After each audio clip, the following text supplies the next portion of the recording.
Ah, de nuevo me topé. Ya, ahora sí.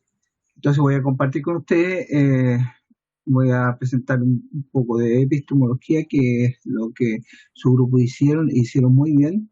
Los trabajos que ustedes mandaron, los informes están excelentes, así que no hay problemas eh, eh, con los informes, ¿ya? Es decir, todos tienen un 7, desde ya están muy bien hechos. Bueno, ustedes tienen costumbre en presentar buenos informes y presentar buenas presentaciones orales, y por lo tanto no es de extrañarse, ¿ya? No esperaba menos. Así que vamos a ver esto: asignatura Metodología de la Investigación 1, carrera de Medicina, nivel tercer semestre. Esto va a ser rápido porque quiero ver si nos alcanza el tiempo bien, porque cada grupo va a presentar entre 9 a 10 minutos y hay un minuto para preguntas y nada más, para ver si alcanzamos a salir sin problemas en las 2 horas que tenemos de asignatura. Eso yo, eso lo sabemos. Y esto es epistemología y metodología de la investigación. Unidad 1, que es parte de la unidad 1, la epistemología, que está dentro de la ciencia, ¿ya? Y sus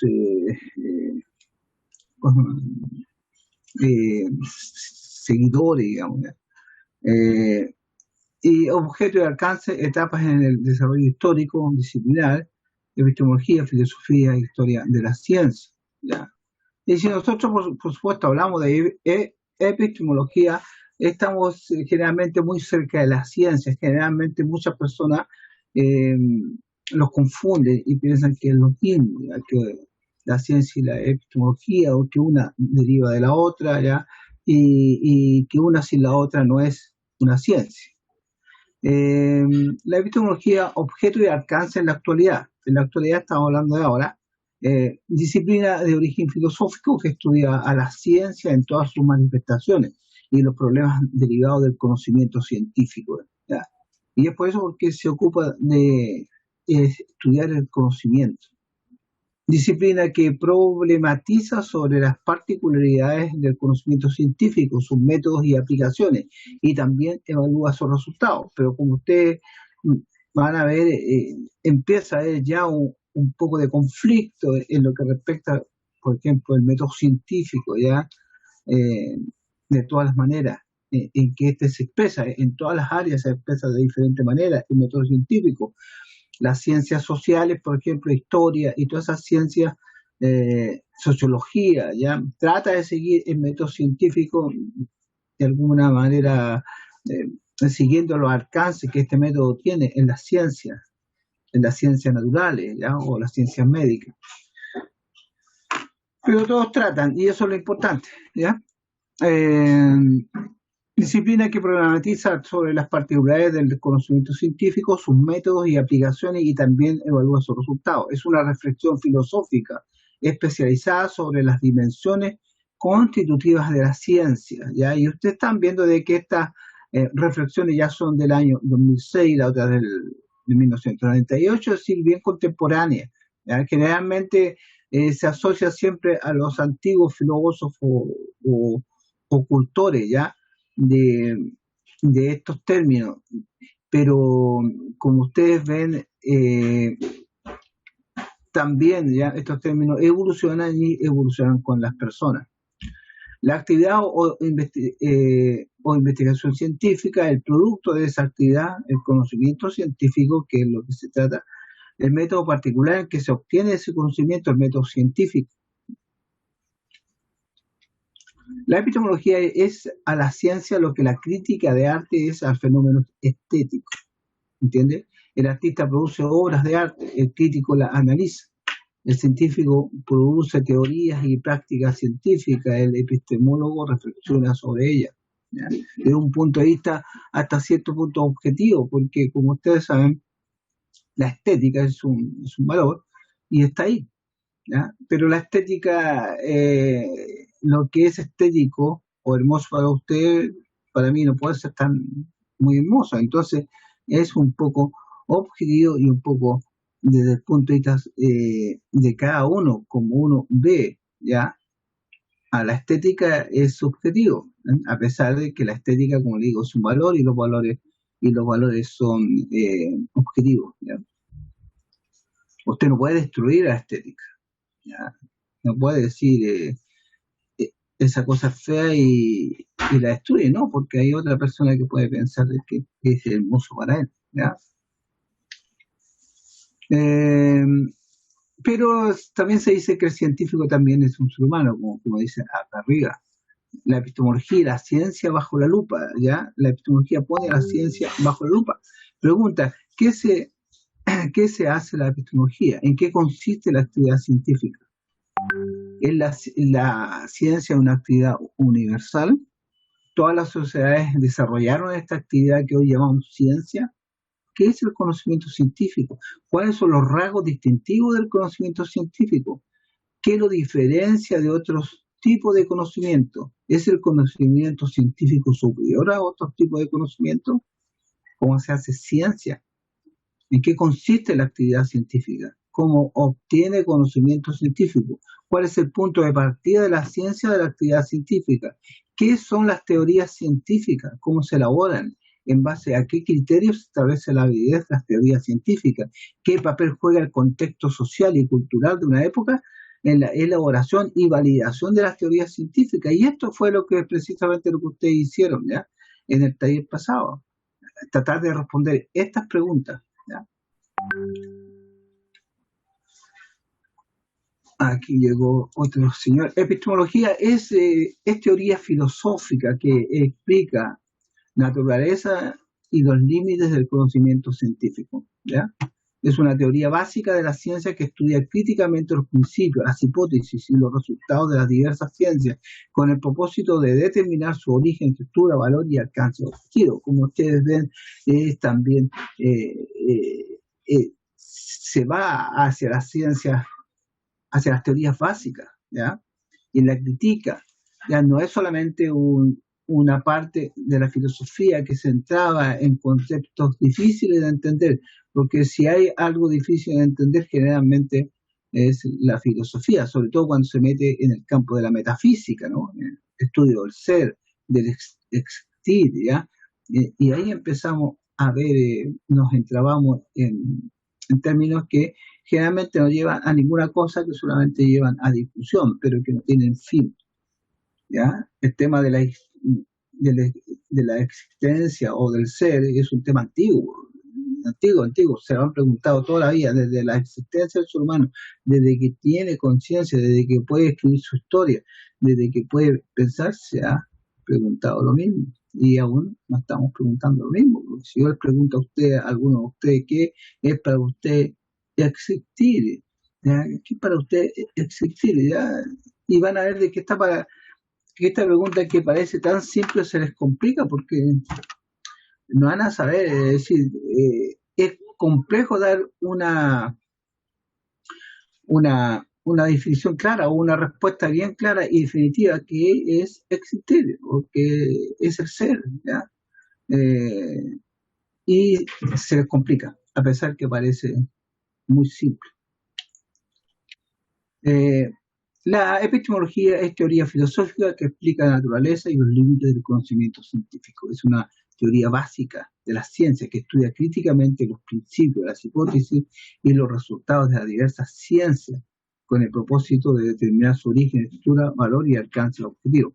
No se puede hablar de ciencia sin marco epistemológico, ¿ya? Sin algo que medie, que vea los alcances, los propósitos y todo eso, ¿ya? Que encierra el conocimiento científico.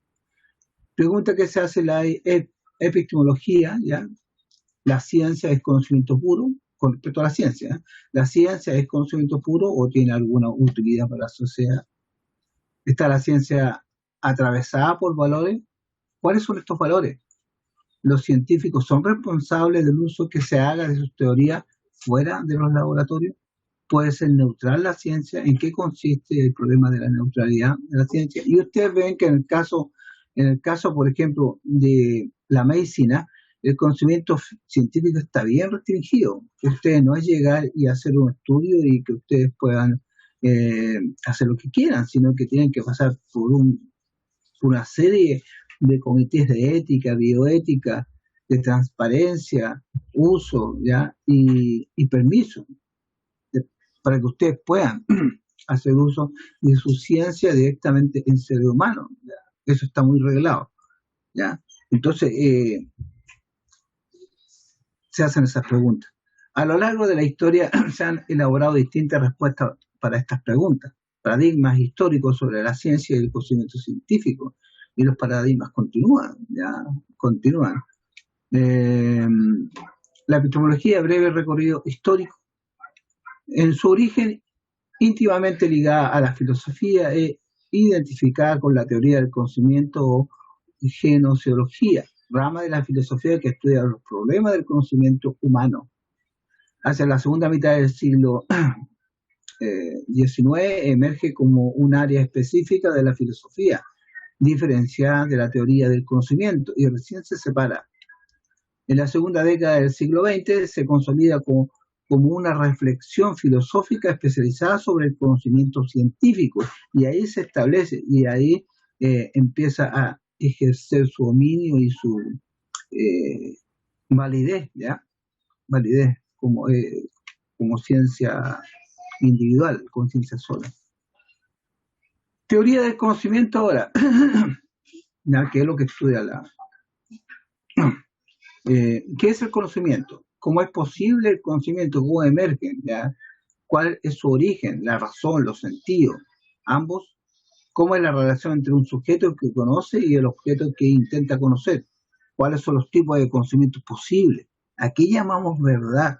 ¿Es posible alcanzar verdades objetivas? ¿La verdad es una interpretación humana y subjetiva de la realidad?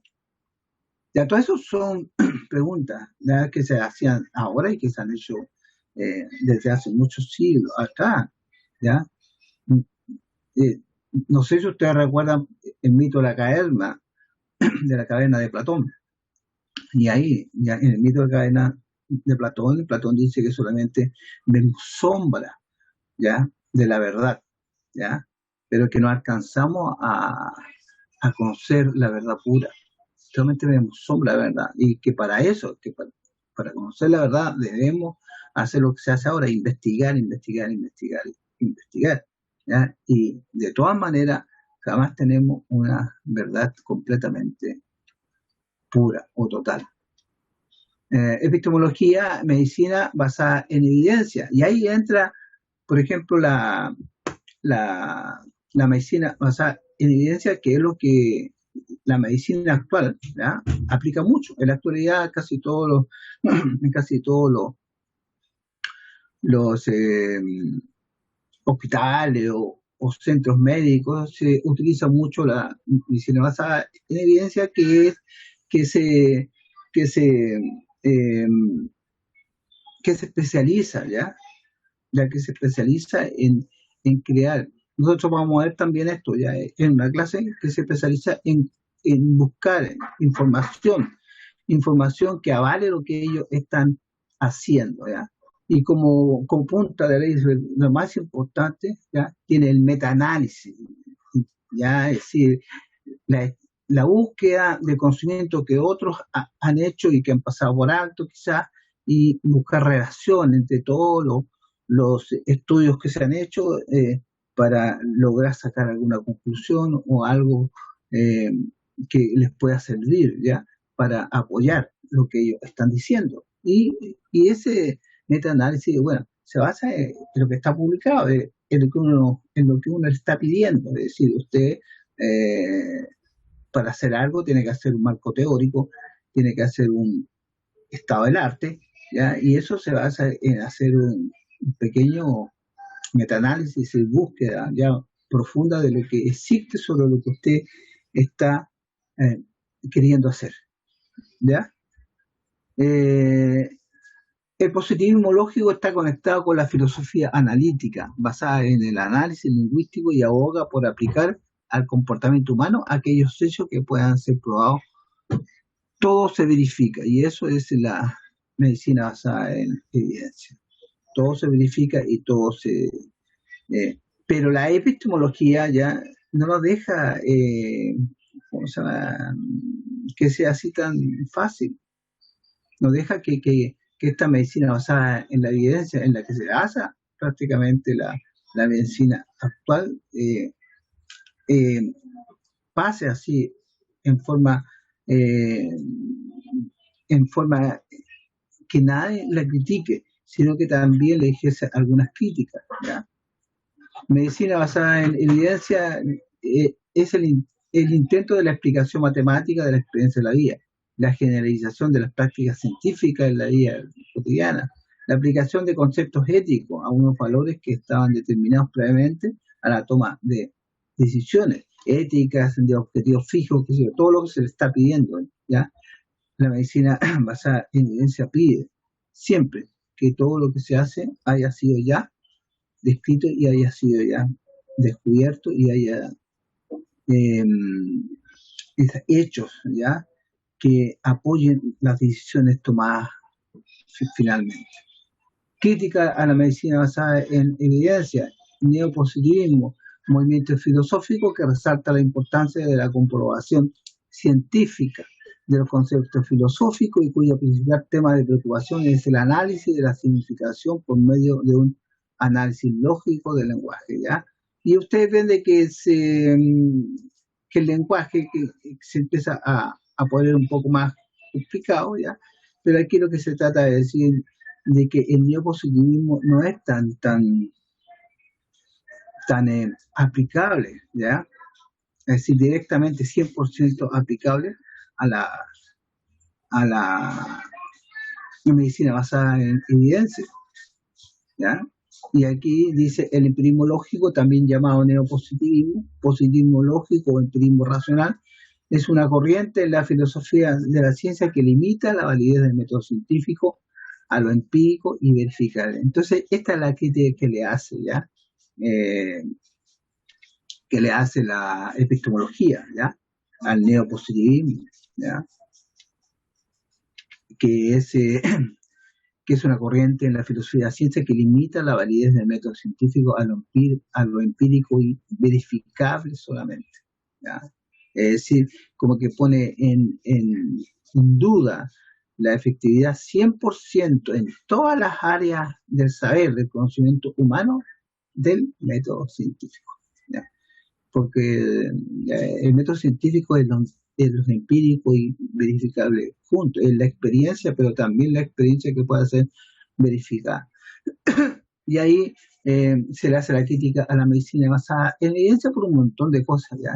Que suceden. No es lo mismo que el médico vaya a hacer un estudio, por ejemplo, a una zona rural que a una zona que en la ciudad, donde ahí sí que puede aplicar todo el conocimiento que existe, ¿ya? O que vaya a una etnia donde tiene sus propias reglas. Por ejemplo, aquí existen médicos de etnia que tienen sus propios rituales. Entonces esto como que sale un poco de la medicina, o sea, en evidencia, y la medicina actual generalmente no lo considera, lo respeta, pero no lo considera al final, ¿ya? Son dos cosas muy diferentes, y ustedes saben eso porque ustedes hay un curso que tienen que ir a conversar, por ejemplo, con los médicos de las etnias, del grupo Aymara, ¿ya? Y ustedes ven de que ellos tienen otros rituales, otras formas, ¿ya? De ver la medicina. Pero esa es la crítica y yo la comparto completamente con ellos. ¿Qué se hace? Filosofía de la ciencia o epistemología, reflexionar y analizar desde la filosofía sobre la condición misma de la ciencia y de la actividad científica. A este tipo de reflexión o análisis se lo suele llamar reflexión de segundo grado. Y eso es lo que quería compartir con ustedes hoy día, para terminar las unidades que van a entrar en la primera prueba, que es todo lo que hemos pasado hasta ahora, ¿ya? Incluyendo lo que ustedes hicieron, ¿ya? Por lo tanto, es obligación que los grupos se envíen los informes, cosa que todos tengan 4 informes, ¿ya? El propio más 3 de los otros grupos, las clases que hemos hecho hasta ahora, incluyendo ¿cómo se llama? La introducción al aprendizaje basado en problemas, es decir, aprendizaje basado en problemas, más ciencia y sus generalidades, más más lo que ustedes hicieron. Sería la primera prueba, ¿ya? Es decir, todo lo que hemos subido. Y como yo veo, la prueba, hay que ver, hoy, la prueba la tenemos el 19, ¿ya? El 19 de miércoles 19 tenemos la primera prueba. Sí, el miércoles 19. Y la prueba de cátedra la tendríamos el 18, porque el 21 es feriado por el asunto de las glorias navales, ¿ya? La clase que vamos a tener nosotros el miércoles 12 no entra en la prueba, sino que es la introducción del otro curso. Bien, jóvenes. A ver, en la prueba del 19. Entonces, conocimiento científico de su grupo aún, ¿ya? Y está incorporado, formado, como ya se lo mencioné. Las personas tienen prácticamente 1 minuto por persona. Si se tarda menos, no hay problema, lo pueden hacer ya. Lo que sí hay que tratar de no extenderse mucho. Ya puede empezar.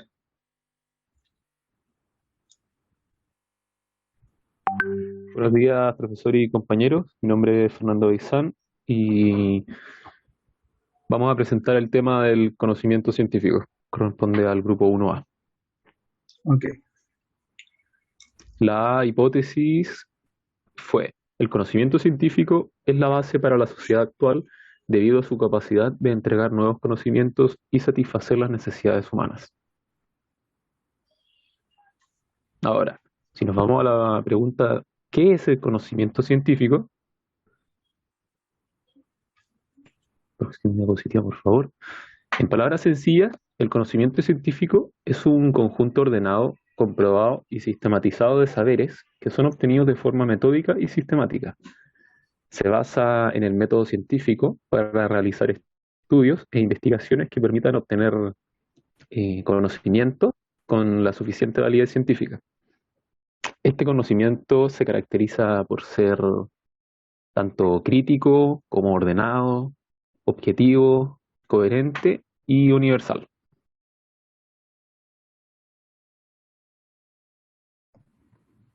Los tipos de conocimiento. Siguiente diapo, por favor. Bueno, entonces sabemos que el conocimiento científico es un saber acabado, más profundo y que se dirige al estudio de la realidad mediante métodos propios como el método científico. Contrario a este, se encuentra el conocimiento práctico, que es aquel saber que no puede ser expuesto de una manera formal, es decir, el sujeto adquiere y aprende de él a través de la cotidianidad.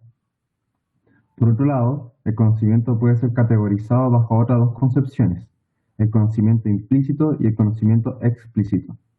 Ambos convergen en el hecho que sabemos que poseemos tal conocimiento, pero se diferencian en que el conocimiento implícito es ejecutado sin percatarnos de su uso, mientras que el segundo conocimiento, el explícito, somos conscientes de su ejecución.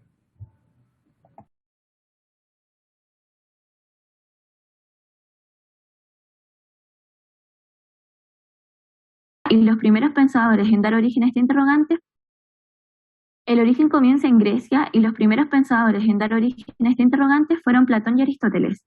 Platón, en los años 429 y 347 a.C., estaba convencido que el conocimiento debía ser certero e infalible y que tenía que tener como objeto lo que en verdad era real.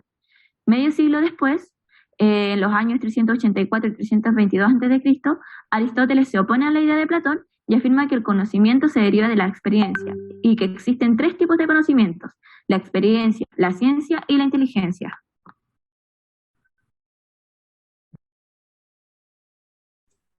Hubo otros personajes que destacaron en el desarrollo de este conocimiento, introduciendo sus ideas. Entre ellos, siguiente diapo, por aquí. San Agustín, quien consideró como único conocimiento verdadero el de las formas universales, para lo cual se debían usar las verdades matemáticas. San Tomás de Aquino, quien planteaba que la percepción es la lógica del procedimiento intelectual para llegar al conocimiento fiable de la naturaleza. Nicolás Copérnico, quien fue un iniciador de la Revolución Científica Europea. Sir Francis Bacon, quien intentaba demostrar que el conocimiento sensible es el único conocimiento válido y que fue el principal exponente del empirismo. Immanuel Kant, quien afirmó que es tan necesario ser sensible en los conceptos como hacer inteligibles sus visiones, y que ambas capacidades no pueden intercambiar sus funciones, sino que cuando se unen recién puede surgir el conocimiento. Gottfried Leibniz, quien postula que el conocimiento humano implica el descubrimiento dentro de nuestras propias mentes de todo lo que es parte de nuestro mundo. Y por último, Karl Popper, quien dedicó gran parte de su trabajo a establecer la diferencia entre lo que es y no es la ciencia, influenciado por las corrientes filosóficas positivismo clásico, neopositivismo y pragmatismo. La validación del conocimiento científico. Bueno, el conocimiento científico se caracteriza por la crítica y el análisis, pero no solamente es crítico de sí mismo, sino que está permitido que cualquier persona que maneje la información pueda ponerlo a prueba. Su validación necesita del método científico, que está basado en la observación, la experimentación, formulación, análisis de la tesis y, si es necesario, su modificación. Además, este debe de ser lo más objetivo posible y aceptado o reconocido como verdad por una comunidad científica o social. Dificultades. Si bien el conocimiento científico ha ayudado mucho al desarrollo de la sociedad, existen problemas que dificultan su avance. Tal es el caso de los miedos y prejuicios que tienen las personas hacia lo desconocido, lo cual los lleva a rechazar los conocimientos nuevos. Ejemplos de estos son la condena injusta de Copérnico y Galileo por oponerse al modelo geocéntrico o los juicios de Salem por brujería. Además de que existen cosas que el conocimiento científico no puede analizar, ya sea porque son ideas muy abstractas o por errores o limitaciones humanas.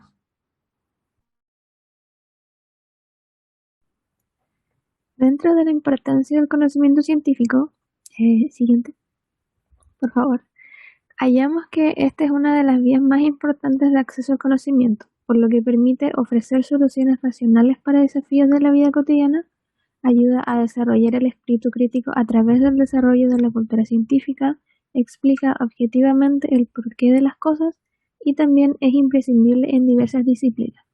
Todo esto es sobre la base del trabajo colectivo y organizado. Un punto relevante es la relación del conocimiento con la tecnología. La influencia que ejercen estos dos conceptos es bilateral, pues si bien la tecnología nace a partir de la ciencia, también es una herramienta que permite el avance del conocimiento científico. Por otro lado, ejemplos del avance del conocimiento científico, podemos decir que los avances en el marco de la investigación en medicina permitieron al ser humano multiplicar varias veces su esperanza de vida en un lapso de pocos años, como por ejemplo la comprensión bioquímica que llevó a la creación de la penicilina, o también la creación de diversas vacunas para muchas enfermedades y la comprensión de la anatomía, por ejemplo, a través de la realidad aumentada. El impacto social del conocimiento científico. El nivel de impacto difiere entre regiones, haciéndose diferencias según el contexto en el que se encuentra. No es lo mismo la concepción de la ciencia en un país laico y desarrollado a uno de religión estricta y con limitaciones económicas. También, a lo largo del tiempo se acumula un conocimiento colectivo, por ejemplo, los virus, la forma de la Tierra, etc. Pero este conocimiento no siempre fue tan preponderante como lo es ahora, sino que el religioso lo era. Y al contrario, hoy en día las religiones principales son las que se han adaptado a la ciencia en vez de oponérsela. Muchas gracias por su atención.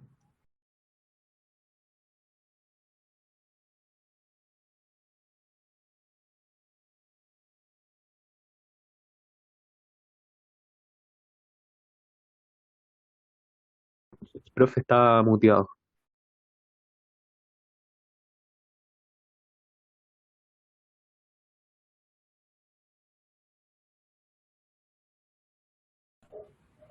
Profe, ¿Soy yo nomás? Profe, su micrófono está muteado. Sorry. Le estaba diciendo que le decía de que muy buena presentación, excelente. Eso es lo que se quiere que ustedes hagan, especialmente ahora que somos muchos, ¿ya? Eh, que puedan hacer un buen resumen de lo que hicieron, ¿eh?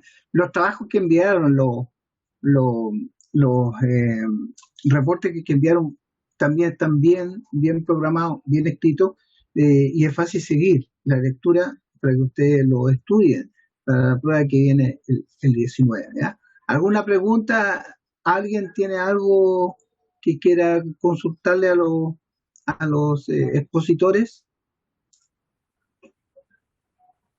¿Ya?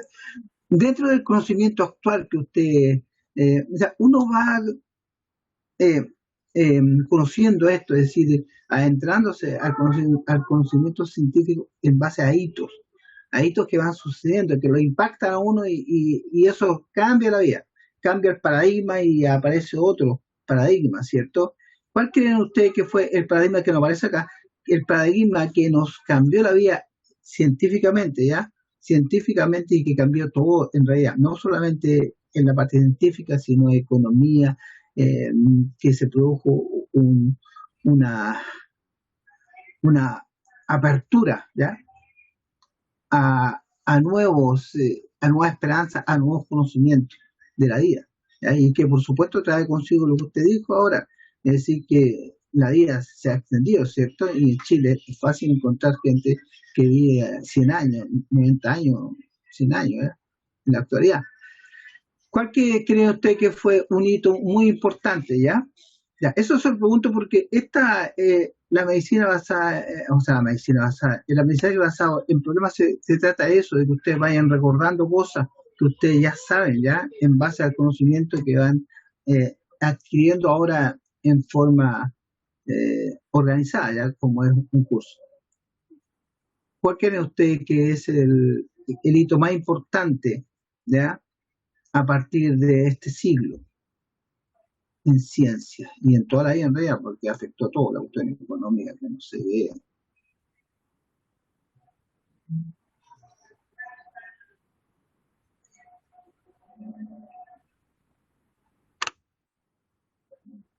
¿Qué fue por el año 2002, por ejemplo? ¿No recuerdan? Esto está fuera de su presentación, es decir, su presentación fue buena, por lo tanto todos tienen un 7 en su presentación, eso no es problema. ¿Alguien se ocurre? ¿Alguien de curso? ¿Que le ayude a su compañero? Fue el proyecto Hugo, ¿ya? El proyecto Hugo, Human Genome Organization, fue el descubrimiento de la organización de todos los genes en los cromosomas humanos. En la actualidad conocemos la ubicación de todos los genes, uno por uno, ¿ya? En los cromosomas humanos, uno se encuentra cuántos son. ¿Y alguien se recuerda cuántos genes son? Los que antes del 2002 se pensaba de que teníamos unos 100.000 genes activos por el asunto de la cantidad de proteínas que tenemos. Pero después, ¿qué pasó con el proyecto Hugo? ¿Cuántos genes tenemos en realidad que producen proteínas? ¿Alguien se recuerda? Era como 30.000, un número por ahí cercano. Exactamente. Entre 25.000 y 30.000 se rebajó. Bien, excelente, ¿ya? Se rebajó a eso, ¿ya? Desde 100.000 bajamos a 25.000, 30.000. Muchos quedaron desilusionados porque nos caíamos mucho, ya que éramos la especie más compleja, qué sé yo, pero en realidad hay otras especies que no son tan evolucionadas para ser como nosotros, pero que tienen más genes para funcionar, necesitan más genes. ¿Ya? Nosotros tenemos, esa es la cantidad de genes que tenemos que nos producen las proteínas, entre 25.000 a 30.000 se descubre. Entonces, gracias a eso se pudo establecer las enfermedades genéticas, cancerígenas y un montón de cosas que ahora se aplican en la medicina para alargar la vida, ¿ya? Para dar mejor calidad de vida al ser humano y, por supuesto, permitir que nosotros estemos acá, pero también trae consigo un montón de otros problemas, ¿ya? ya que las empresas farmacéuticas se quedaron con casi todo el conocimiento y lo aplican para obtener ganancias, ¿ya? Bueno, eso era buena presentación, los felicito, ¿ya?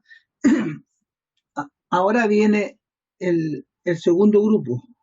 Vamos por la señorita Constanza Ibáñez, Aline Janet, Javiera Labé, Iván Marín, Constanza Merino, Lisette Miranda, Javiera Mora, Sacharí Moscoso y Javiera Núñez, ¿ya? Es el tercer grupo y nos van a presentar su trabajo de laboratorio, ¿no? Entonces aquí vamos a ver, grupo 3. Y aquí el presidente es del grupo 3, es la señorita Javiera Labé, ¿ya? Aquí está el grupo, excelente, ya, mejor todavía, ya, si activaron sus cámaras, ya. Y nos van a hablar, por supuesto, de lo que estaba hablando recién yo, del método científico, de que esto es lo que le faltó a Comté hablar un poquito más, ¿ya? Sobre la última etapa del método científico, para que su teoría o escrito ya tuvieran la aceptación completa, 100%. Entonces, el método científico, etapa, característica y aplicación.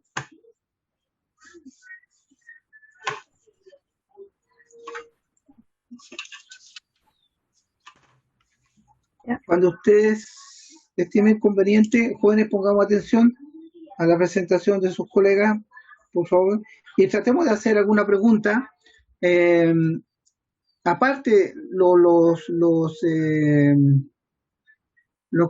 secretarios y los presidentes, aparte de ser presidentes, también tienen prácticamente casi la obligación de hacer preguntas, ¿eh?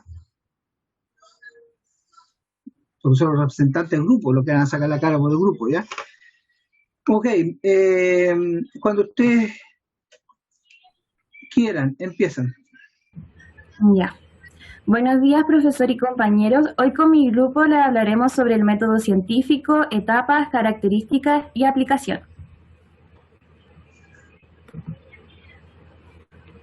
Bueno, ¿cuándo se considera un conocimiento como válido? Para comenzar con esta pregunta, tenemos que definir el concepto de conocimiento, que en simples palabras es la posición de datos sobre algún tema en específico o en general que se tengan sobre algún tópico. Este conocimiento es válido cuando es aceptado como verdad por una comunidad científica o social de acuerdo con criterios específicos. Existen distintos tipos de conocimiento, pero nos centraremos en el conocimiento científico.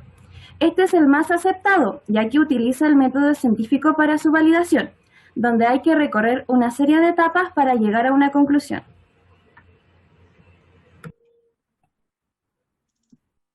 Ahora pasaremos a definir el método científico.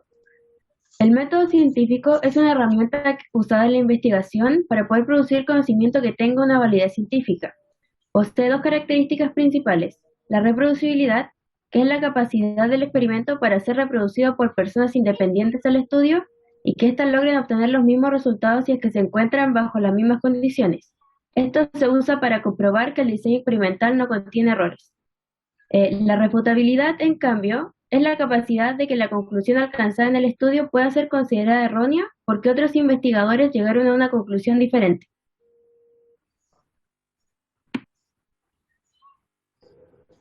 El método científico surgió ya que el ser humano siempre ha estado en la búsqueda de un método fiable para dar respuestas exactas a sus preguntas y además que le ayuda a predecir resultados. Al surgir las primeras civilizaciones, estas desarrollaron un amor por la sabiduría. Entonces filósofos como Platón, Sócrates y Aristóteles propusieron los primeros métodos de razonamiento matemático, filosófico, lógico y técnico.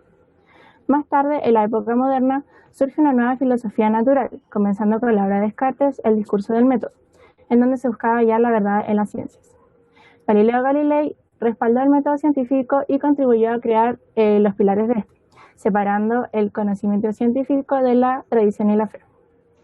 Gracias a todos los científicos que trabajaron en este método, hoy en día los resultados de estudio ganan credibilidad y lo que es posible generar nuevos descubrimientos.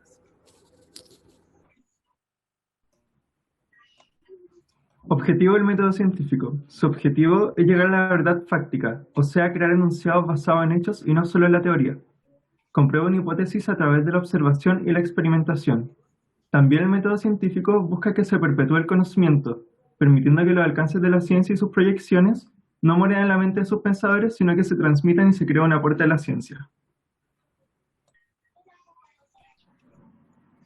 El método científico, al tratar de establecer una explicación a un fenómeno, va a utilizar herramientas como las matemáticas para así poder generar una relación entre las distintas variables existentes. Y dependiendo de lo que el investigador quiera comprobar, se van a utilizar diversas ramas y herramientas de las matemáticas, como por ejemplo son los diagramas, las tablas, las variables, los gráficos, las medidas y entre otras. Y estas herramientas son muy importantes ya que le van a otorgar a la experimentación un carácter crítico y objetivo.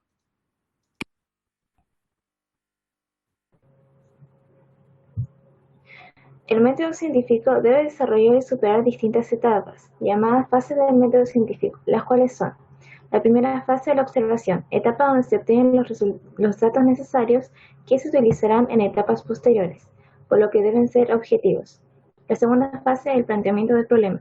Una vez realizada la observación, hay que analizar los datos obtenidos para observar las interrogantes que se presentan y así plantear el problema que queremos.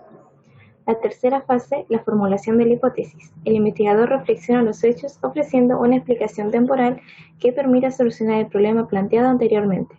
La cuarta fase, la experimentación.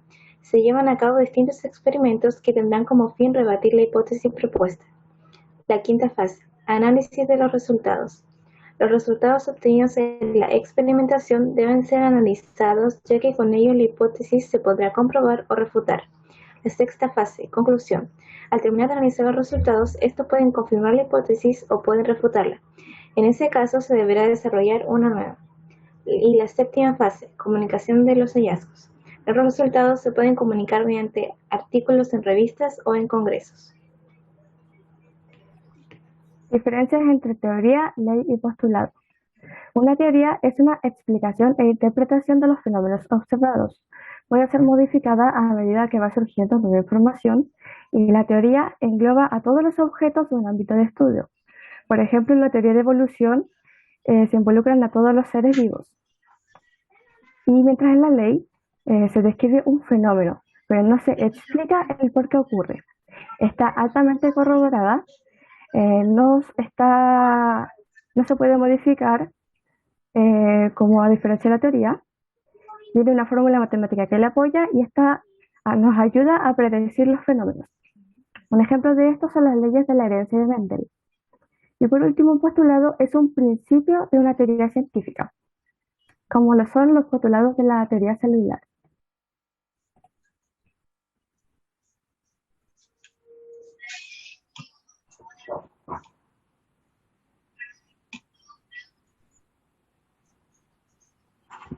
Aplicaciones del método científico. El conocimiento derivado de la investigación basada en el método científico permite generar en la población un pensamiento crítico e investigativo, por lo que se deduce que puede ser aplicado en todas las situaciones que requieran experimentación, respaldo y validez. Ahora, si bien es cierto que el método científico se suele aplicar a situaciones de carácter investigativo, esto no descarta que pueden utilizarse en situaciones cotidianas. Es por esto que con el objetivo de acercar el concepto de ciencia a la población, se habla de una ciencia abierta, que privilegia la acción colaborativa y el libre acceso al conocimiento. Para esto se alienta a la población, ya sean investigadores capacitados, trabajadores de cualquier área e incluso niños, a utilizar plataformas y metodologías como es el método científico. En este sentido, todos podemos hacer uso del método científico, ya que todos podemos hacer ciencia.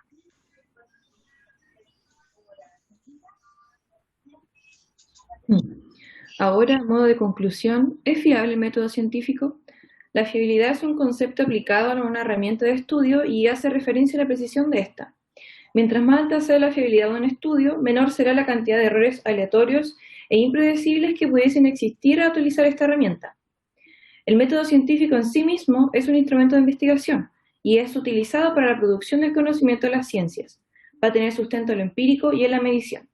Entonces, al proporcionar una organización respecto a cómo se llevará a cabo un experimento y el por qué se está realizando, nos permite obtener resultados reales y certeros, ya que el mismo método permite también reproducir el experimento en las mismas condiciones para poder llegar a conclusiones a partir de datos con reducidos márgenes de error.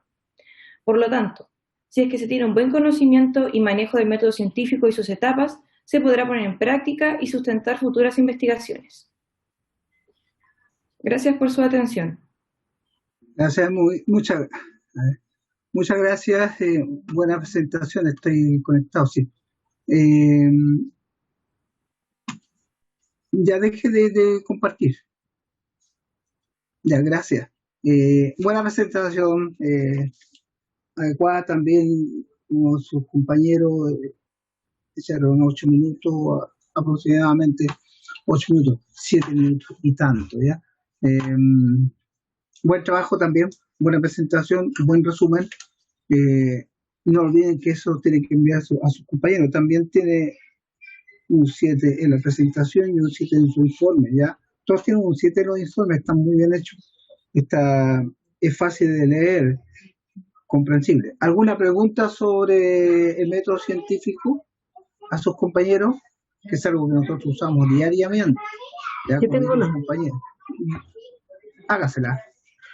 Ya, es que me acuerdo que el semestre pasado la profe nos dijo que primero iba la ley y después la teoría. Entonces, ya no estoy segura si es primero la ley o la teoría. No, generalmente las teorías ya vienen primero, porque las teorías tienen que ser, generalmente una teoría es un supuesto verdadero que se logró, que se reconoció parcialmente por una comunidad científica, por 2, por 3, pero si hay 10 comunidades científicas, hay 5 que dicen que no la aceptan, entonces hay una disputa ahí, ¿ya? ¿Cuál teoría se acepta o cuál no? Una ley la aceptan las 10 comunidades, ¿ya? Es como un ejemplo, ¿ya? Es decir, una ley natural es aceptada por toda la gente, ¿ya? Por lo tanto, primero viene del resultado, puede emerger una teoría o superar a otra teoría, pero aún no es ley, ¿ya? Porque, como ustedes saben, ninguna teoría ni ley natural tiene un carácter definitivo, ¿ya? ¿Y por qué creen ustedes que no tiene un carácter definitivo? Ninguna teoría ni ley puede ser refutada inmediatamente y cambiada completamente. Las teorías pueden ser cambiadas completamente. ¿Por qué? Porque el proceso se repite una y otra vez y constantemente o continuamente se hacen y se obtienen nuevos datos, nuevas observaciones, nuevos experimentos, ¿ya? Y las leyes naturales van cambiando. Por lo tanto, con el conocimiento actual, por ejemplo, con el conocimiento actual que conocemos tanto ahora, ¿ya? Las antiguas leyes van siendo superadas, no cambiadas, pero sí superadas en conocimiento, en alcance, ¿ya? La ley de la relatividad, cada cierto momento aparecen nuevos conocimientos sobre la teoría sobre la teoría, de Einstein, ¿ya? Y es reemplazada prácticamente, ¿ya? Por los nuevos conocimientos que aparecen sobre el espacio, sobre los viajes a Marte, qué sé yo, y todo eso trae consigo nuevos conocimientos, en este caso, ¿ya? Pero es por eso, es decir, las teorías vienen primero y después viene la ley. Si la teoría es aceptada y no tiene ninguna grupo, ¿ya? que se oponga, o sea, realmente que se oponga, que tenga algo que decir, ¿ya? Es ley y se acepta por toda la comunidad, ¿ya? Pero primero viene la teoría, después la ley. ¿Alguien más? Yo, profe, tengo una pregunta. ¿Qué pasa cuando una ley deja de ser predecible?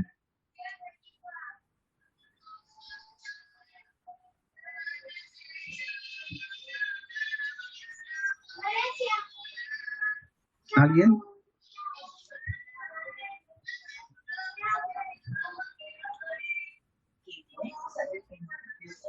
Bueno, la ley tiene que someterse, como le digo yo, como le está hablando hace pocos momentos, es decir, las leyes en la actualidad, las leyes naturales están en continuo conocimiento, en continuo cambio, pero no se reemplaza por esa ley, ¿ya? Si no es predecible es porque hay nuevos conocimientos, hay nuevos, y hasta que no aparezca otra ley que la reemplace, que sea suficientemente aceptada por toda la comunidad científica, se sigue manteniendo esa ley, ¿ya? ¿Usted tiene otra respuesta, algo?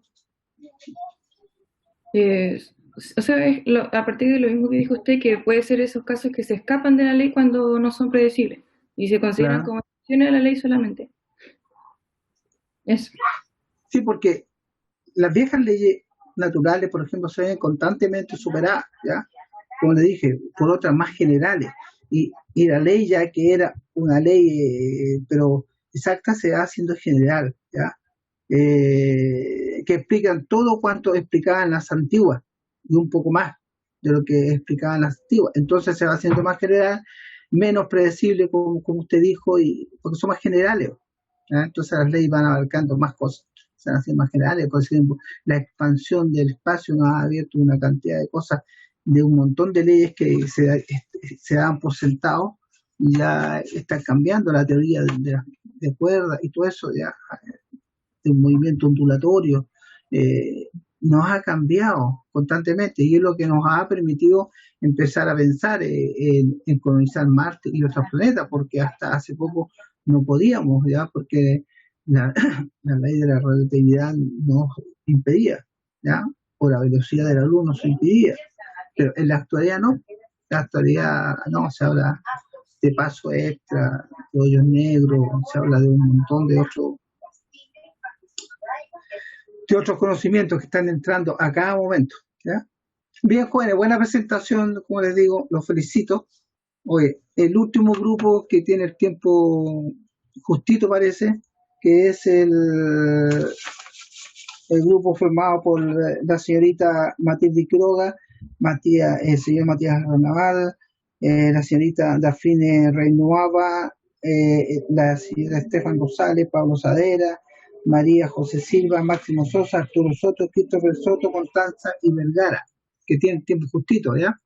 Así que el presidente acá es el señor Máximo Sosa, para que empiece a preparar su presentación, señor Sosa.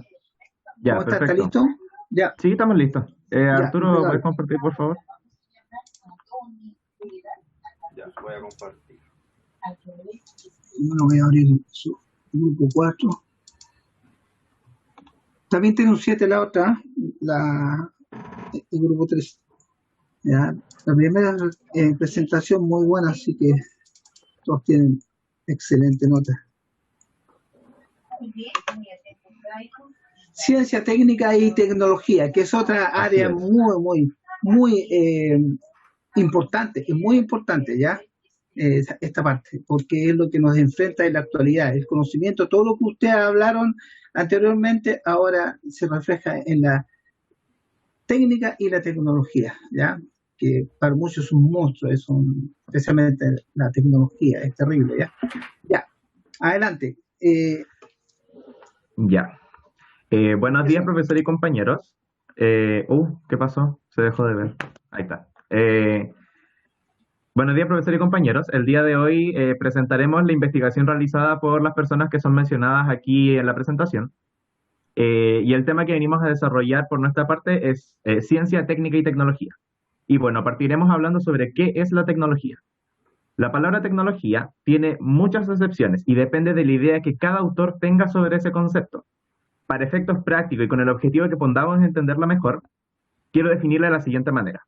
La tecnología es el conjunto de técnicas que se aplican para dar solución a los problemas que se presentan en la vida desde cualquier ámbito, y así mejorar la calidad de vida de las personas. Podemos decir entonces que la tecnología existe desde antes que se formara nuestra especie. Con los primeros homínidos empezaron a surgir estas herramientas, sobre todo de caza, que facilitaban su trabajo diario. Desde ahí en adelante, la tecnología comenzó a tener un sentido para el homínido, haciendo que éste evolucione hasta nuestros días. Pero ¿cómo es que la tecnología es capaz de innovarse para satisfacer necesidades tan complejas como las que existen en la actualidad? Aquí la ciencia juega un rol crucial, ya que gracias a ella y la relación estrechísima que tiene con la tecnología, ambas son capaces de lograr sus objetivos, entender los problemas y solucionarlos.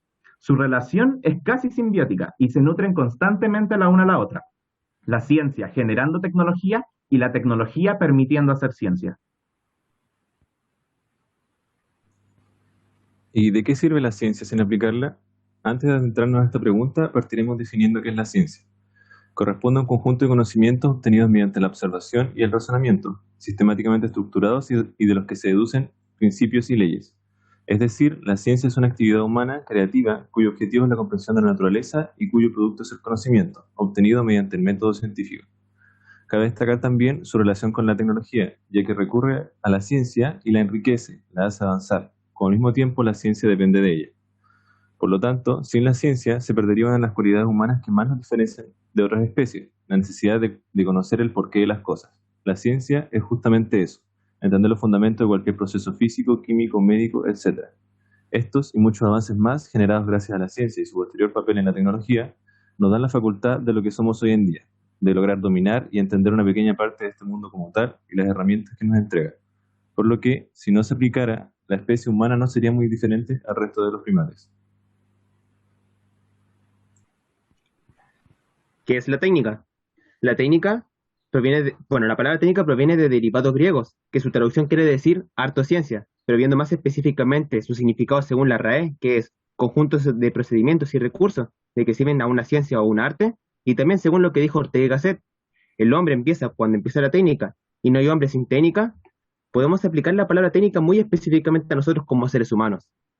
Podemos darnos cuenta que desde el comienzo la técnica estuvo siempre relacionada con nosotros, e incluso cuando las personas estaban haciendo la actividad de supervivencia, las actividades como de casa y todo eso, de construir sus hogares, siempre estaban realizando esas actividades. Están realizando distintos tipos de cosas, y esas cosas en la técnica. También podemos decir de que hoy en día la técnica se puede ver diariamente en todas las cosas que hacemos en el día a día, como la técnica de la oración, la técnica de pensamiento, la técnica de investigación, que es la que muchas veces nos añade a nosotros. Entre otros, siendo la más importante, la satisfacción de necesidades y la evitación de dificultades. También la técnica suele confundirse con la tecnología, pero a pesar de que no son la misma, están muy íntimamente relacionados, ya que se pueden llevar a cabo, para llevar a cabo la tecnología se necesita un conjunto de técnicas que utilizó el ser humano para elaborar utensilios para la humanidad. Y esto se va a mantener durante la generación, por así decirlo, mediante se transmite este conocimiento de personas que son expertas o casi expertas a personas que son aprendices. Pero ¿existe el ser humano sin técnica? El ser humano desde sus inicios ha llevado consigo un instinto de supervivencia como cualquier otro animal, pero a diferencia de las demás especies comenzó a utilizar unos mecanismos de pensamiento lógico, los cuales generaron lo que se le denomina como un acto técnico. Dichos actos comenzaron a simplificar el diario vivir, generando una disponibilidad de tiempo y de energías para poder dedicarlo a ellos mismos en su propio ser. Y así fue como de a poco el ser humano ya no solo se concentraba en sobrevivir, sino también en su bienestar y comodidad, lo cual inició las comunidades y también de ahí las civilizaciones, ya que a base de las técnicas descubrieron que la caza y la recolección de alimentos era mucho más fácil en grupo, hasta que finalmente nos encontramos aquí, en la época contemporánea. Ortega y Gasset analizó el comportamiento del ser humano y llegó a la conclusión de que la técnica no es solo algo que progresó con él a través del tiempo, sino que pasó a ser parte integral de su ser. Y por ende no existe el ser humano sin técnica, ya que la técnica estructuró a la especie. ¿De qué sirve aplicar una técnica determinada? La técnica mencionada anteriormente son aquellas que se aplican en un método científico, el cual se utiliza para resolver problemas particulares. Es por eso que su utilización es de gran importancia, ya que es el pilar fundamental para elaborar una respuesta, genera soluciones más específicas y concretas, y perfecciona la metodología al investigar un dilema, y de esta manera contribuye a las ciencias. En síntesis, podemos decir que el progreso científico que se ha logrado hasta el día de hoy ha sido realizado gracias a las técnicas que se han empleado, perfeccionando la metodología y de esta manera otorgando soluciones más acertadas, mejorando las necesidades que se encuentran en nuestro entorno. Bueno, Por otra parte, la ciencia, la técnica, la tecnología, a pesar de ser términos o conceptos distintos, están estrechamente relacionados debido a que hay una dependencia mutua que permite que existan y se puedan desarrollar.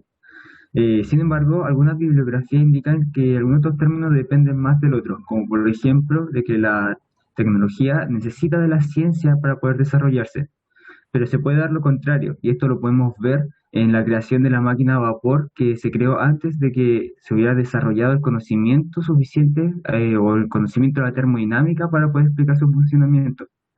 Bueno, finalmente ya conociendo la relación que existe entre estos términos que son fundamentales para el desarrollo humano, podemos ver que en la actualidad se ha expandido la visión que se tiene sobre estos e incluso se han creado ramas o áreas que los mezclan para trabajar en conjunto, como por ejemplo la tecnociencia, que es una rama de la ciencia que necesita de la tecnología para poder desarrollarse.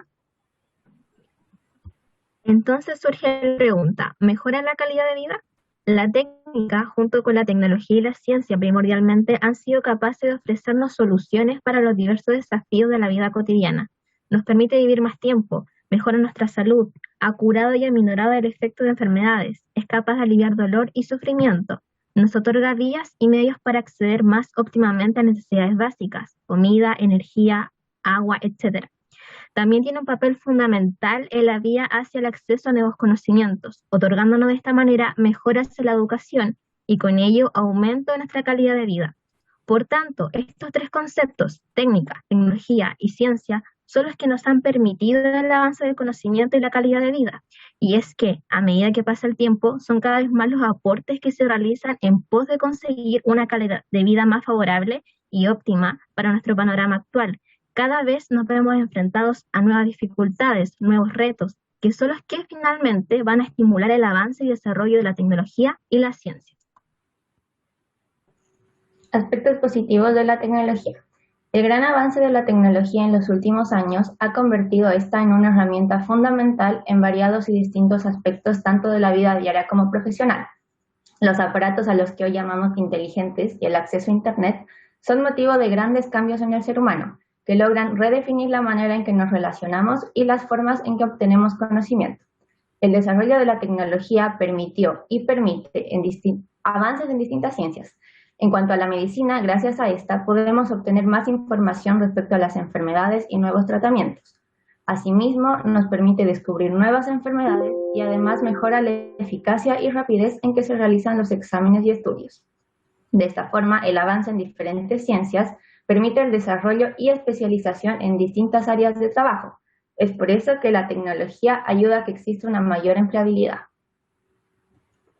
Ahora bien, la tecnología llegó para quedarse en la sociedad y por esto mismo también va a presentar lo que son ciertos aspectos negativos, dentro de los cuales podemos encontrar primero una dependencia psicológica, donde en este caso el ser humano va a intentar escapar de su realidad y evitar los problemas en lo que es la tecnología. Segundo, se utiliza con fines desinformativos, especialmente por los medios de prensa o para las guerras de subversión. Tercero, hay muchos accidentes de tránsito, por ejemplo, que son causados por la tecnología, entonces ahí vamos a entrar más adelante en lo que es el aspecto ético de la utilización de la tecnología. 4. Se inhiben las capacidades psicosociales. Y quinto, que yo creo que es la más conocida, que es la contaminación de medio ambiente, donde se sabe que al avanzar la tecnología avanza la industria y esta industria tiene que decidir entre un desarrollo sustentable y no sustentable y actualmente ha sido un desarrollo no sustentable. Aspectos éticos de la tecnología. En la historia, y dependiendo del contexto, podemos identificar distintos dilemas producto de la relación tecnología con la humanidad. Entre ellas, el desarrollo de maquinarias, donde de cierta forma esta maquinaria reemplazó al trabajador. Por otro lado, el uso de estas tecnologías en la guerra, como podemos ver en la imagen central. Y por último, podemos ver el incidente de Chernobyl, donde la tecnología perjudicó en demasía a la humanidad. En relación a la salud, se presentan dos grandes dilemas. Por un lado, la deshumanización en la atención del paciente por la mecanización de esta misma, y por otro, que estas tecnologías, que ciertamente mejoran la calidad de la atención, no son accesibles a todas las personas por igual, por temas económicos principalmente. Conclusión.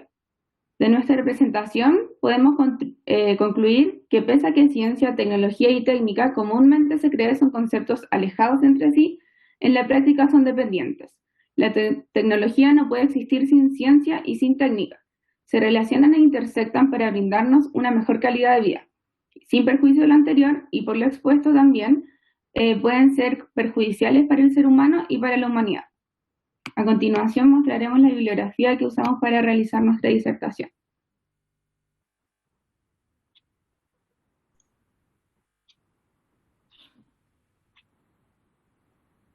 Gracias por su atención. Ya, bien, muchas gracias, un aplauso remoto, excelente presentación, muy buena, los felicito en realidad, ¿ya? ¿Alguna pregunta? Pues estamos medio escaso de tiempo, ¿ya? Excelente presentación. Esto da para un gran debate, ¿ya? Especialmente lo que tiene que ver con medicina, con la ingeniería genética,